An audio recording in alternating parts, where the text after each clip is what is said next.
Hey, everyone, and welcome to another episode of Breaking Into Cybersecurity. I'm your host, Mark Davis from Fullstack Cyber Bootcamp.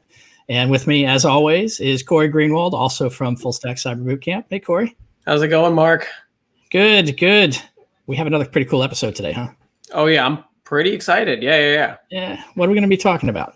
So, we are New Yorkers. We live and breathe New York. We talk about cybersecurity in New York all of the time. But really, cybersecurity is not just a New York problem, right? It's not even just a global problem, which it really is. But today we're going to zone in on another area in the United States. We're going to be heading down to sunny Southern California. So look into the cybersecurity community there. And we're going to be focusing specifically on how to get hired, or, what is it like in hiring right now in cybersecurity in the Los Angeles area, in terms of the jobs that are actually available. Yeah, and we're going straight to the source, right? Straight to the middle center of the cyber ecosystem in Los Angeles. We got a couple of really interesting guests to help us understand the lay of the land, right? From one of the most admired, some would say the most admired university in the world, Caltech. Oh, wow. Yeah. How did you land that, Mark? That's very... I don't know. Apparently they have low standards. They'll come on. Yeah. So, Corey, let's welcome Mike Ash and Dr. Rick Hefner from Caltech. Hey, guys. Hello. Hey, thanks. Hello. Glad to be here.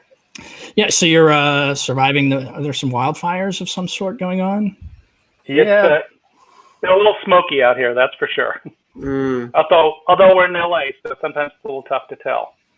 Right. Yeah, I've been seeing on Twitter all the orange apocalyptic landscapes on Twitter today. So hope you guys are doing okay. So for anybody who doesn't know you guys and your work, maybe you could just give us a quick background and a little bit about what you do at Caltech. Rick, you want to get us started? Sure. I'm the program director for the Caltech Center for Technology and Management Education. The center delivers executive education and professional development, which is directly applied to real-world problems. My background is that I came to Caltech with a 40-year career in industry, focusing mostly in systems design and development. I have a technical background, a BS and MS from Purdue University and a PhD from UCLA, all of that in engineering. Awesome. So, proper geek credentials, I would say. Absolutely. And Mike, tell us a little bit about yourself. Sure. I'm the director for business development and marketing within CTME. I work with Rick and a few of the other leaders in our part of Caltech. One of the fun things I get to do is also work on new partnerships. So one with Fullstack is a great one we'll talk about. I've only been at Caltech for a couple of years. I've always dreamed about Caltech. I was like one of those kids who really wanted to go to JPL, wanted to be a rocket scientist, talked myself into thinking that I couldn't do math, so I focused on business. For 20 years before coming into Caltech, I spent time as a consultant. I'm a recovering management consultant. So working with big brands on new technologies and what that meant for them. And what was interesting is because it pulls you into the security space. As we're working with, let's say, movie studios, you're thinking about how to protect content. With an online gaming network that gets hacked, how might you protect all the user data? So I've worked in the governance space around there. Been around a studio to help them kind of pick up the rubble when they were blasted a bit. So cyber has always been there for me. And it's cool to do some of these things at Caltech. Yeah. I guess you might know a thing or two about the Sony hack. When was that? Let's see. The Sony Pictures was 2014. So I was on one of the recovery teams for that. And before that, 2010, maybe 2011 was the PlayStation hack. Oh, yeah. Right. That was on, wasn't that on Christmas Eve or Christmas Day? One of those? Yeah, it was around there. So yeah, we were working on operationalizing how the network was going to grow. Sony's had been a client for a long time, and kind of wrestling with when you have distributed responsibilities between like the Japan and the US and the UK, unless everybody's kind of in sync. You got to watch out where holes might be. It's a different way to think about vulnerability. Yeah, I think actually that's worth mentioning to a lot of our viewers. Like people think, like when they think of cybersecurity, like if it's online, can't you just protect it as if it was one thing? But really having sort of the real world issues of things got to be fast, right? So you're not going to want to talk to a computer that's in New York if you're out in on the other side of the world in Japan or something, right? So these complications create these sort of like user elements drive cybersecurity issues just by the fact that the network needs to be set up in a particular way. Really cool. Can you tell us, I'm interested to hear a little bit more about Caltech. So maybe some of us might not know about the famed Caltech and sort of the prestige behind it. So can maybe one of you two just give us a little overview on Caltech as as an institution and take us through that? Sure. So Caltech, or formerly the California Institute of Technology, it's a world-renowned science and engineering university. We're private. We have very small enrollments. We have very great instructor to student ratios, which is part of the charm of being at Caltech. It also makes it very hard for people to get in. Mm-hmm. And for those of you who are interested, no, I can't get your child directly into the university as a student.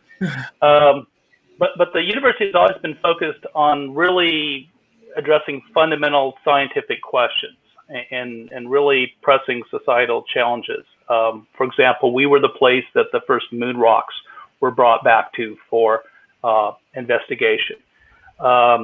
We are looking into fundamental earthquake technology, which is really critical, obviously, here in California, but we're also working with a number of worldwide organizations, such as the Japanese government, research organizations. Obviously, they have similar issues there.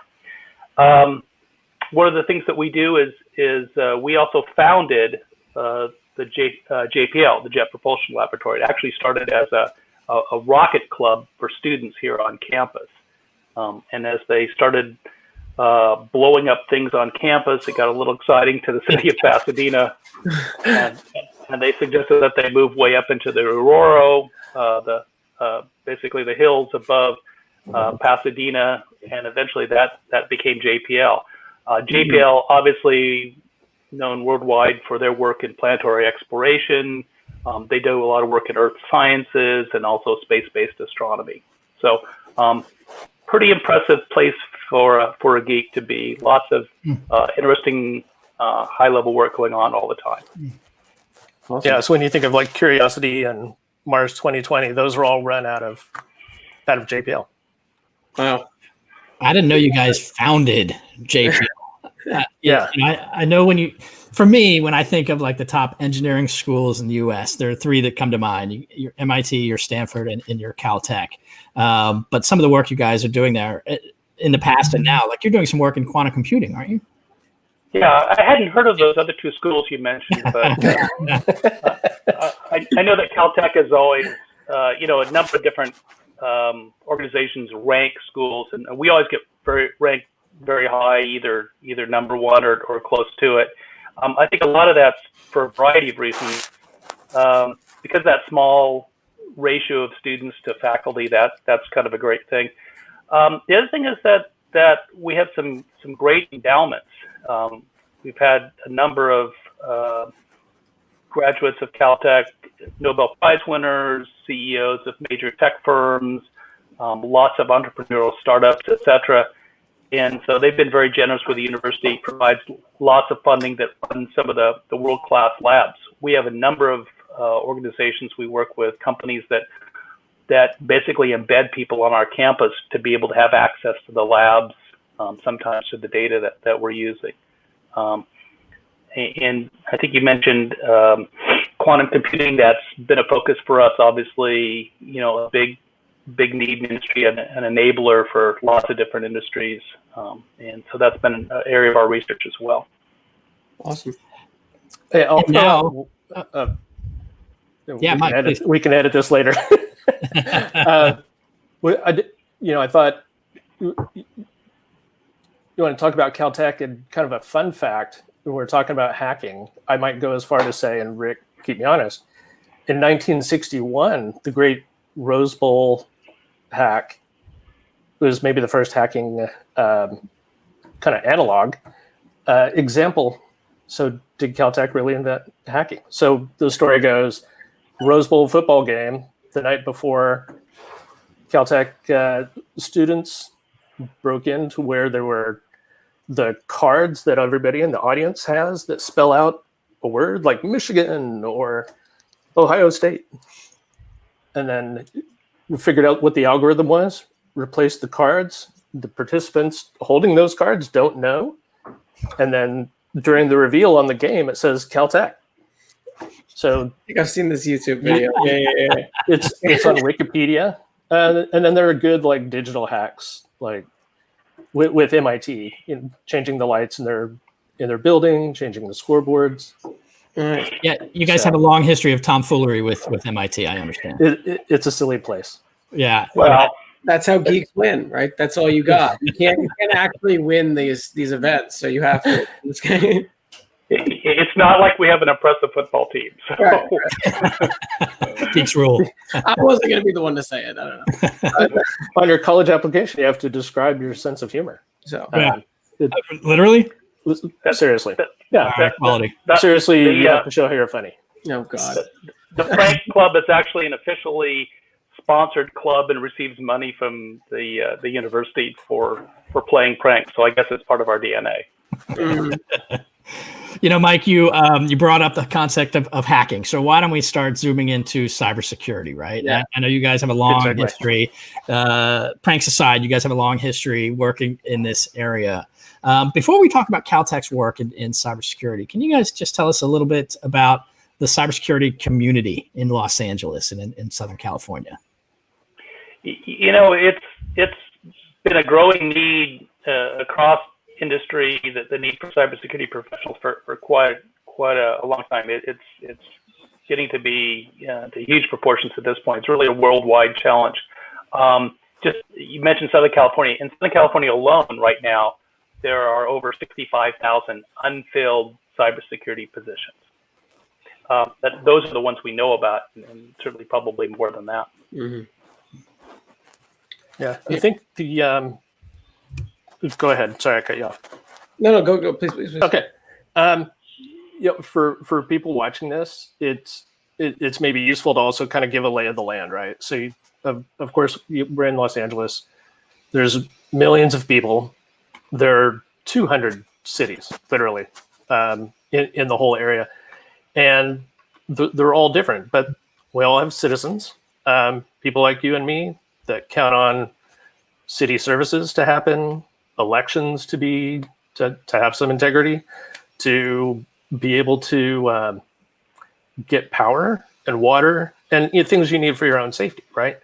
So on top of that, being able to access your bank, being able to the number of research institutions that are here. So a couple other large universities happen to be in town. But also the aerospace and defense we're talking about with NASA, SpaceX, others, and major sports stadiums. And when we think about hacking and vulnerabilities and threats, all those things fall within the universe of things that happen in our backyard. And so we want to be able to think about how can you protect the people? How do you protect infrastructure? How do you protect the organizations that are going on? We've been beat up over 2020. COVID has created an uptick in the kinds of scams and fraudulent things and just nastiness. We've got to be able to protect the region and help those people go out in the world and protect others. That's awesome. I think you're doing, I think you just covered sort of, what security jobs are currently, how many are available, right? You just said 65,000 was the number you threw out there. And I'm sure like a lot more there. You just kind of covered a lot of the big employers there. Maybe you want to, dive specifically into what kinds of jobs there are available in Southern California, in the cleared world, right? Like what specifically, and maybe even more also those that are just available, some of the biggest employers there. Great. So just even sort of looking at it, one of the things that I think one of the nice services is there's something called the CyberSeek heat map, and it's basically I popped it up here on my screen just to kind of share kind of how we look at it. So this is a map of the U.S. and showing the total job openings. And if you look down here, at the national level, 500,000 job security opens, and you can see pretty much every state has options.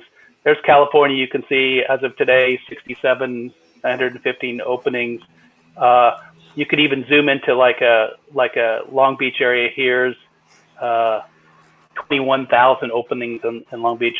And then the other nice thing I like about this, the heat map, is they put different titles over here that you can see the type of job. So there's jobs really span almost into every industry. You've got aerospace and defense firms, like you mentioned, people like Northrop Grumman and Boeing.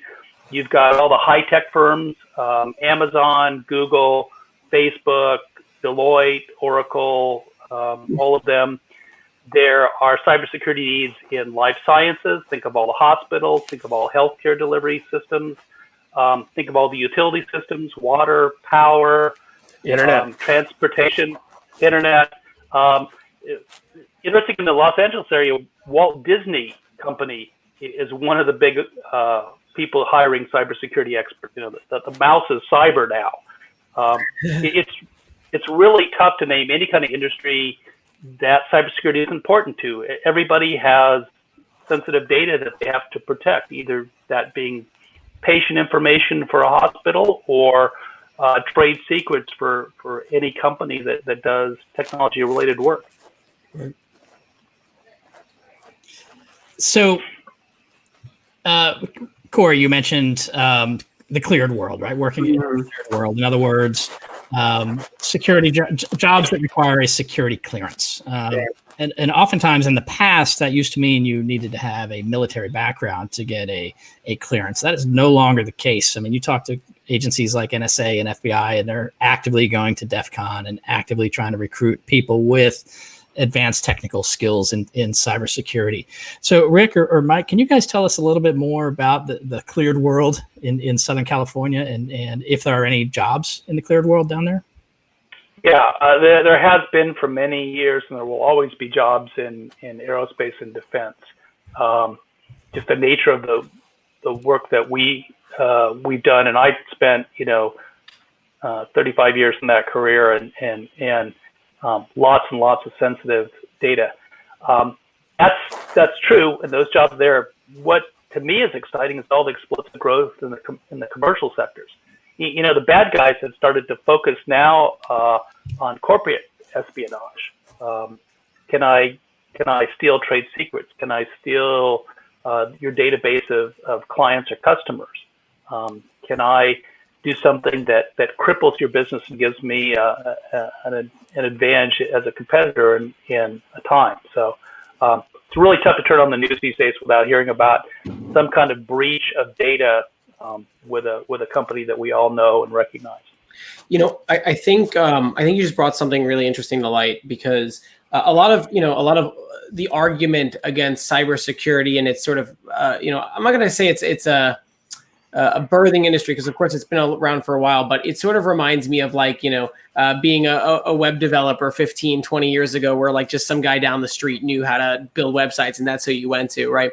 And now you have sort of this very adversarial relationship between companies and this very important data. It's not just about building the product, right? Like what people see as the engineers who build, what is cyber doing? Well, they're protecting millions, billions of dollars in losses. And this is becoming more and more important, even from the ground up, especially at these software as a service companies, right? These platform companies, these it used to be, you'd think of only bigger companies having these cyber teams. Now we're seeing it everywhere. And I think that's causing a big explosion, especially in big metropolises like, LA. So very cool. Yeah, and so one of the effects that has, and not just being in the big city, but as this happens more and more, those emerging roles for cyber start happening in different places. And so now there are organizations that think about threats and collect the kind of intelligence and share it across industries. So there's might be one that, well, there is one just dedicated to space. And so the people, it might be Boeing or SpaceX or maybe even JPL, that are all part of those networks and trying to understand what kind of techniques, what kind of things are happening, what's really important. There's one for banking, there's one for utilities. And so all these sector-specific organizations are starting to develop.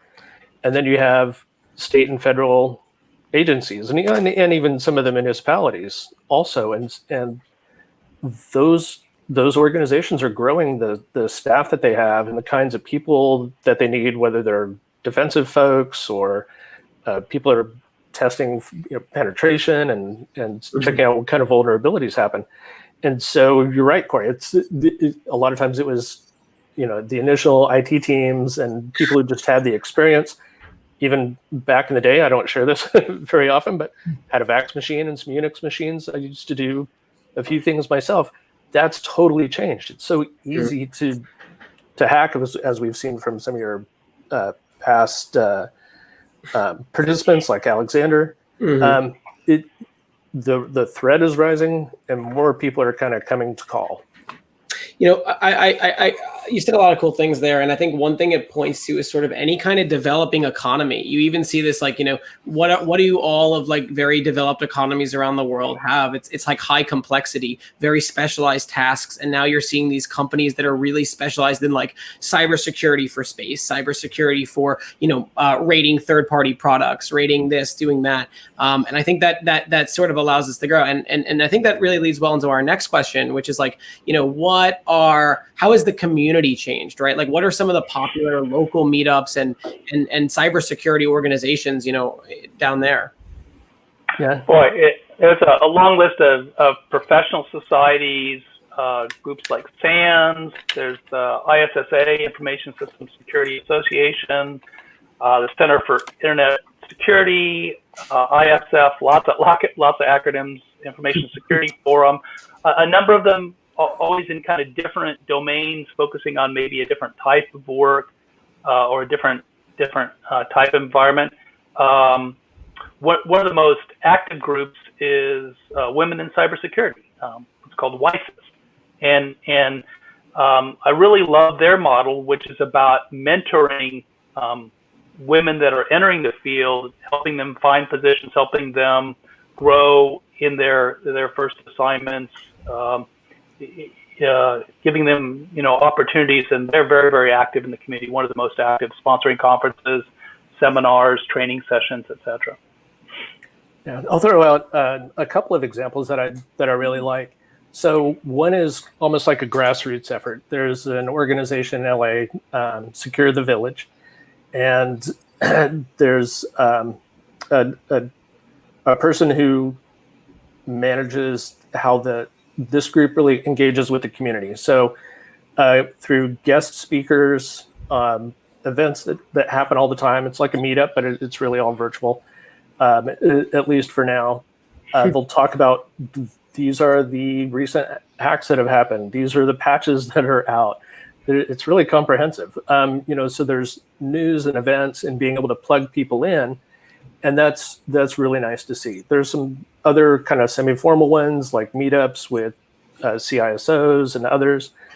But the one that we're tied into now is, so Mayor Eric Garcetti, who's the mayor of the city of Los Angeles, had assembled a group called the LA Cyber Lab, which is part threat intelligence center and part kind of center of excellence for workforce development. So really kind of setting out the vision. What do we need as a city that's this complex? What do all these organizations need? And so they would convene a board of advisors of a lot of the largest employers in the area and listen to them. Listen and also tell them. So here's what we're seeing as kind of the threats that are happening. What do you need as organizations, either to find the right skills or get hooked into different vendors or other suppliers?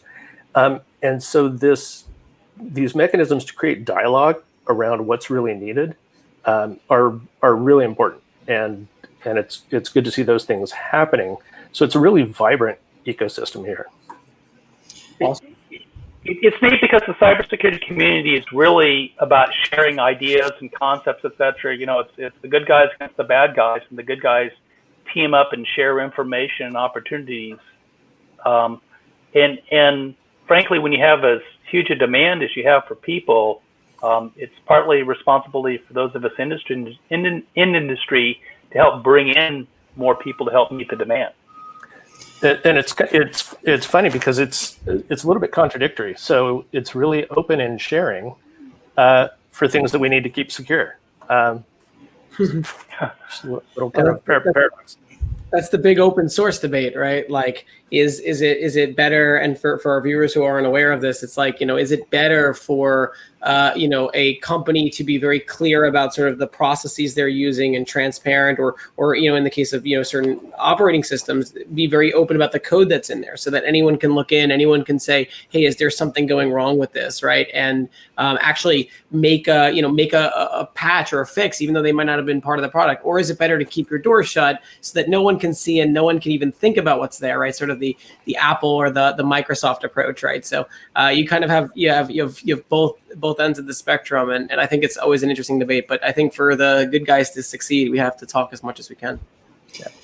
Well, I mean, we need more good guys, right? And Mike, you talked about workforce development, and some of the work that's coming out of LA Cyber Lab is really innovative, right? We've got something similar in New York City called Cyber NYC, and you have these projects where you get sort of government, academia, and industry working together to solve the problem that we all have. The problem being there's 3.5 million open cybersecurity jobs. There's not enough cyber practitioners. We need more. We as a country need a lot more cybersecurity people who have the skills to step up as defenders, right? And so if you're watching this show and you're thinking, yeah, maybe I want to try and get into cybersecurity, what are some of the different ways that you can train, that you can learn the actual skills?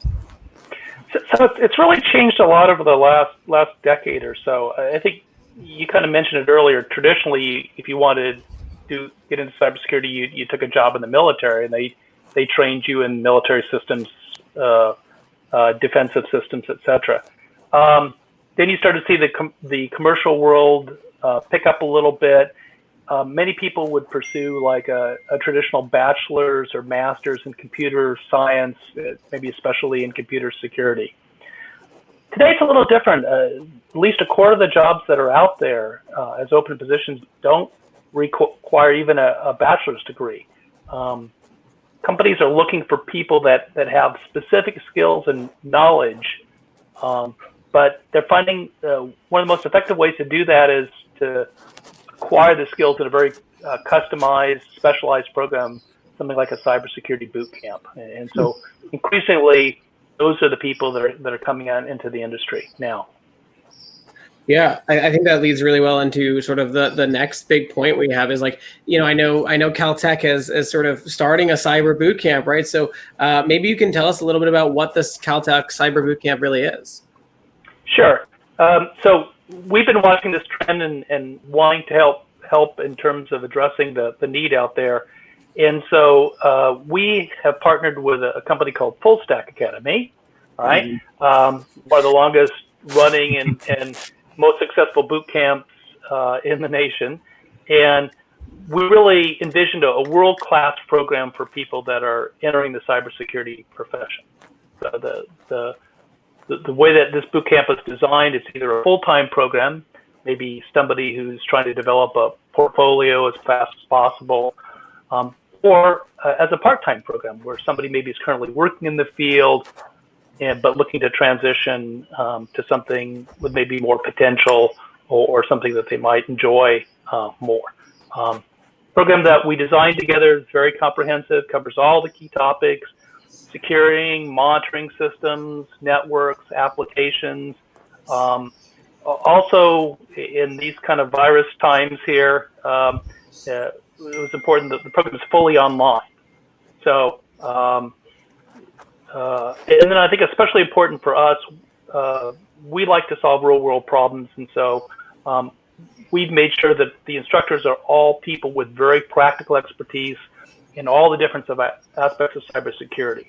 It's important to hear from people who have worked in this field the sort of real world problems that come up and the sort of practical solutions that we can pose for them.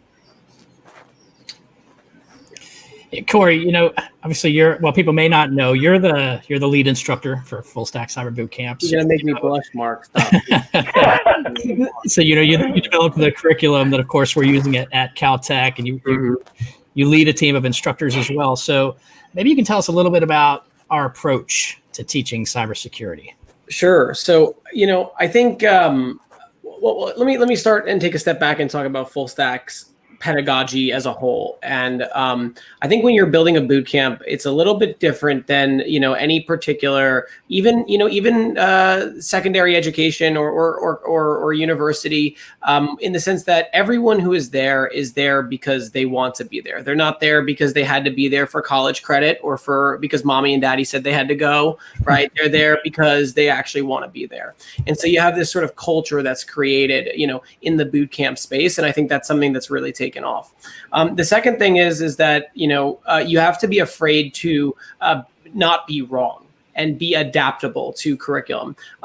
As we just talked about developing economies and times changing, it's important that when you're in charge of monitoring the curriculum and seeing how well a curriculum performs, how your instructors are being trained and how they're performing, and of course your outcomes numbers, it's important that you be willing to go, I was right about this or I was wrong about this, and make those adaptations very quickly so that you can maintain being an effective boot camp. Your goal as a boot camp is to be very successful at teaching to that industry while providing all of the context that one would need to get there. When developing the bootcamp, particularly for Caltech, this is something that we very much kept in mind, is like, what level of technical background are people entering at, and sort of making sure that there's 4 pillars of cybersecurity. I have a background in web development as well, and it's a very linear track into. Of course, you have all these different languages and architectures that you can build, but really, here's a build a web server, here's a database, some kind of data modeling, and then here's a front end. And obviously, I can get more complex, but really that's the pedagogy. But for cybersecurity, you have to understand networking. You have to understand a lot of terminology. You have to understand some basic scripting and some Linux and some command line. And so teaching these sort of separate pillars and these tenets, and then we sort of go to this next layer of this pyramid where we start to bring these things together. How can we use Linux and our knowledge of networking to start networking between multiple systems? How can we understand what a network map looks like? How do we secure this network map? And then we start looking at like traffic that's being generated between machines on a network. Once students get to understand that, we teach them about different defense tactics. We show them about SIMs, right? Making sure that they can collect logs from all these different machines on their networks. We make sure that they understand IDSs and IPSs so that they can properly respond to threats and detect threats, right? And then of course we show them, different things like asset mapping and network mapping. And what we like to talk about is also our security mindset. We make sure that our students understand what the attackers can do as well. So making sure they get a taste of the offensive security. They'll take a look at web vulnerabilities. They'll do their own SQL injection attacks, file inclusion attacks, all these other things, so that they can go, wait a second, as a defender, or maybe I'm doing a code review for a web developer in the future, or maybe I'm or I see this log come in that looks like this traffic that I've generated before because I knew about that. So this does look quite malicious. So we try to really give that full feeling of what it's going to be like on the job, and make sure we come from a place where it really compounds upon each other. So it's very digestible, very learnable, very approachable. But it is a boot camp, so be ready. Yeah, what I like about that, Go ahead, Mike. Yeah, what I like about that, Corey, is that there's so much like heady stuff going on there, and people can learn how to do that. One of the things that we wanted to do with the Caltech program is help some of those people also kind of make connections to things that they might be defending in the future. and so we've built in a couple of different experiences, right? So being able to give people when we're going to do the on-site program, we'll take people into labs, let them talk with some of the researchers. But if you're going to be protecting robotics, let's go in and let's talk about what's happening in robotics. What are the things that are the critical things to get right? It's about math and the algorithms. It's about the code that's running stuff to make sure that it works. Well, let's talk to the people who write that and see how is it that they might be protecting what they're doing. If we're going to be taking people out to the Jet Propulsion Lab, talk to the engineers there. What are the specific cases around being able to defend research programs like that, other scientific endeavors, some of the great things. It's super fun to go to JPL and see that and be a part of that, and that's like icing on a cake. But there are learnings that come out of that too, so you can see better how you're going to apply things. Understanding chemical processes and other things too. Right. Yeah. I was just going to add. I think one of the things I really like about the program is it's focused on developing a portfolio of skills that an employer is going to find attractive. It's one thing to have all this book knowledge, but in this program, I think we try to introduce a lot of case studies. As Mike said, we're going to different sites, seeing how they do cybersecurity, so that a graduate of the boot camp has a sense of what kind of things they'd be doing in industry. Do they want to specialize in a particular topic? Do they want to work in maybe a smaller firm and do kind of a little bit of everything? That's useful. And then also you're developing a portfolio. When a potential employer says, well, gee, have you designed a solution for this kind of problem? They can say, yeah, here's something I've done on a real life example using, real data. We studied this implementation at JPL or this company. That's more impressive, I think, to an employer. That's something that then you can hit the ground running in your job, and that's really what employers are looking for. They have needs now. They want people who can step right in day one, start working effectively in that environment. Yeah, hit the ground running. And, the threat landscape is changing every day. And so, by design, your curriculum has to be current and modern. And that's one thing we do is we talk to employers and say, hey, what are the skills you need our graduates to have so they can hit the ground running? Right. Mike, I remember when you came out to see us in New York and you guys were looking to create a cyber boot camp, and you came out and you vetted us, right? And you took a look at how we were approaching this particular challenge. And we were absolutely humbled, when Caltech selected us to help you build this boot camp, to work on this problem together, the cyber talent shortage with you guys, right? And particularly in Southern California. We don't give our name out easily, and we don't associate with anybody we don't think is going to offer an absolutely top-notch program. And we were very impressed I think that was one of the things that impressed us the most, is that you guys got immediately that this needs to be practical. This isn't about book knowledge. This is about applying it. We were very impressed with the New York Cyber Lab work that you guys were doing there, and that prompted us to make those same kind of connections here with LA Cyber Lab. And I think that's an important dimension of this, coming out connected to the community, as opposed to just coming out with a certificate. Yeah. Yeah. And as I shared with Mark a couple of weeks ago, when going out to New York to watch it, the kind of the unexpected thing for me was the attention to student outcomes and the transparency, because with Caltech, that was critical. And then seeing the high touch nature of here's how you help people prepare for interviews. That was happening at NYU. You've got the people who are giving a lot of attention to students to make sure that they emerge out of a program successfully with, tough love along the way.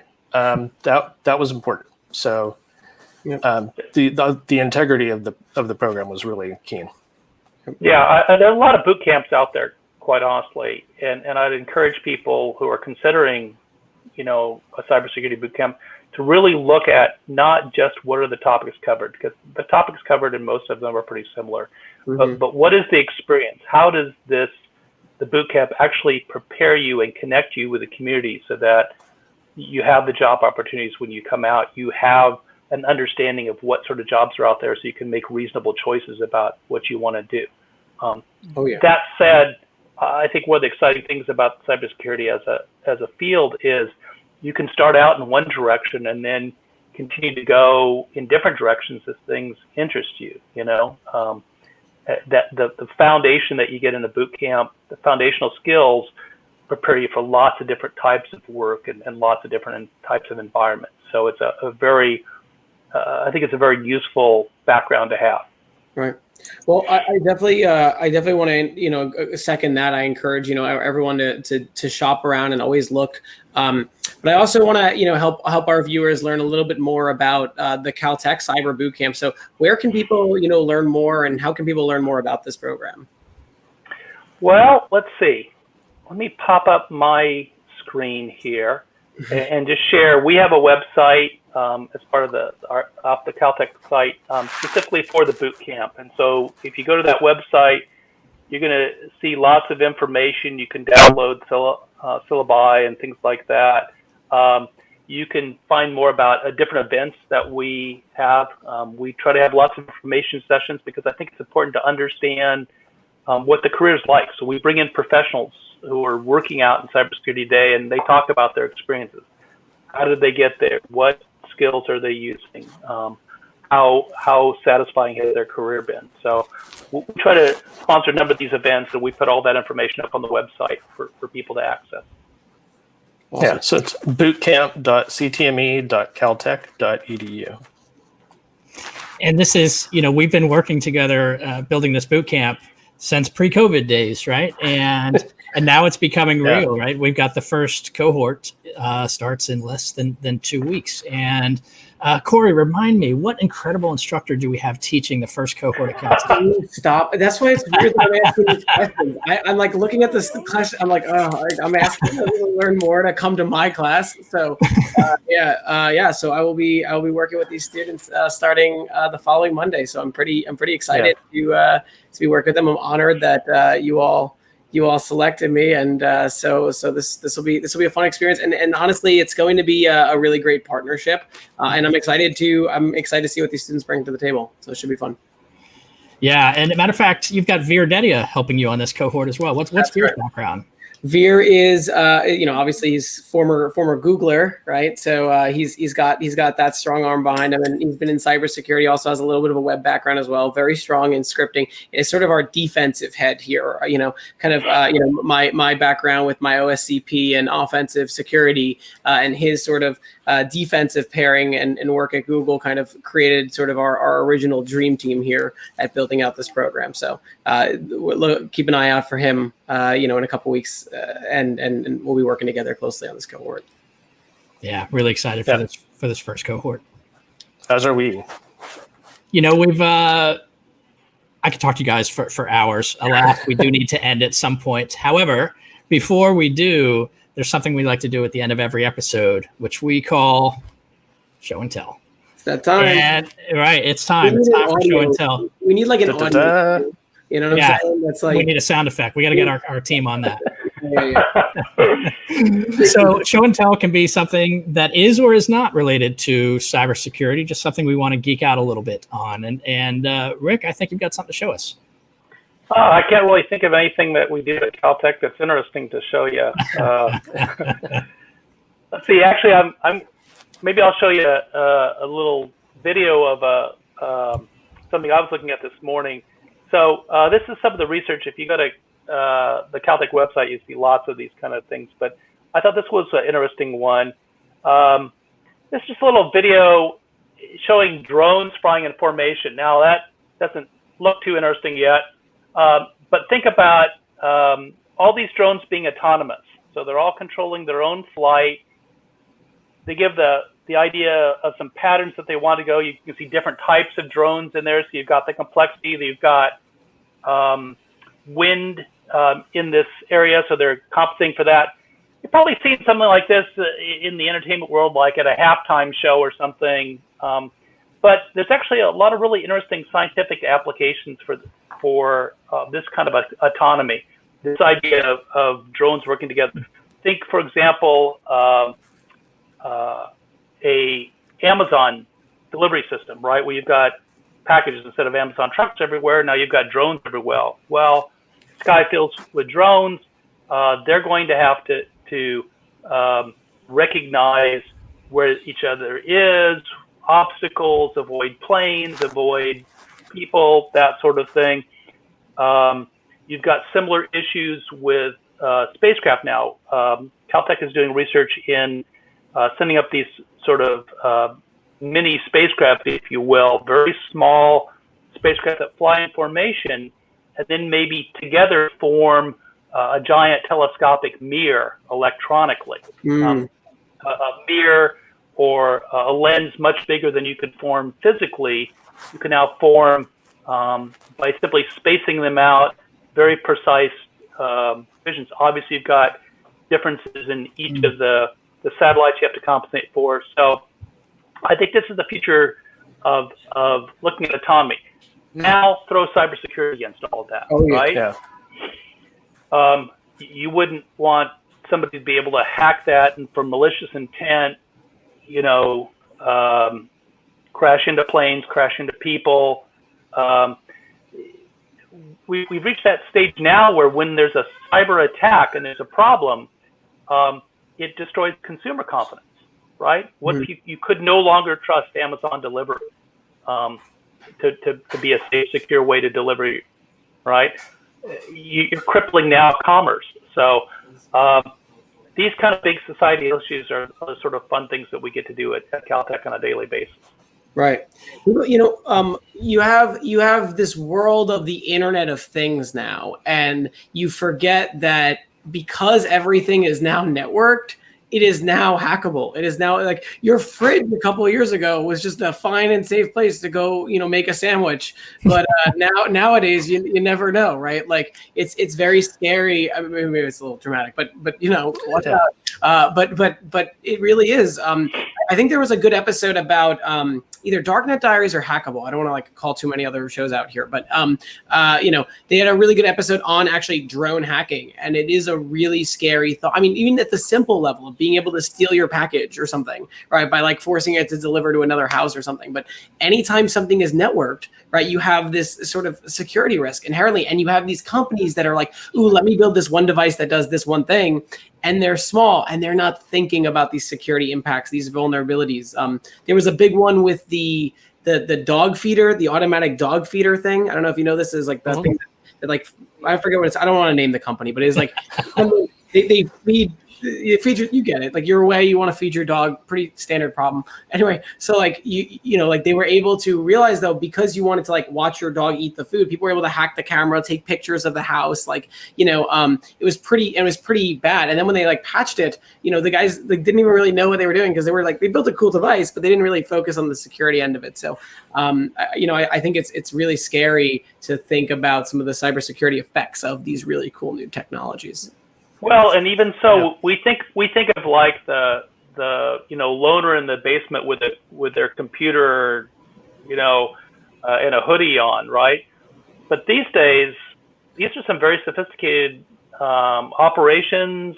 They're small hacking corporations, really, rogue nation states that are doing this both for commerce reasons and also just for causing trouble. In a political landscape. So it's a very broad landscape, and I hope we get some more help. Yeah, and these rogue states, I mean, there's a name for them, right? APT, Advanced Persistent Threat. And, Iran, North Korea, they each have their own APT number, as if we didn't have enough to worry about. And now you guys with your swarm drones, as if swarms of drones weren't terrifying enough. Now they're autonomous. That's crazy. That's crazy. Cool stuff. Mike and Rick, thank you so much for joining us today. Always enjoy speaking with you guys. Thank you. Yeah, I'm really excited to get our first students in Caltech Cyber Bootcamp. Okay, so that's a wrap on today's episode of Breaking into Cybersecurity. If you want to learn more about Caltech Cyber Bootcamp, you can see the URL here, bootcamp.ctme.caltech.edu. If you want to find me on Twitter, my DMs are open at Digitize My Life. And Corey, where can people find you on Twitter? I'm on Twitter at Instructor Corey. So that's Corey, O-R-E-Y. My mom was very certain of the E. She was like, all right, well, we'll see you next time, everyone, on Breaking into Cybersecurity. I look forward to it.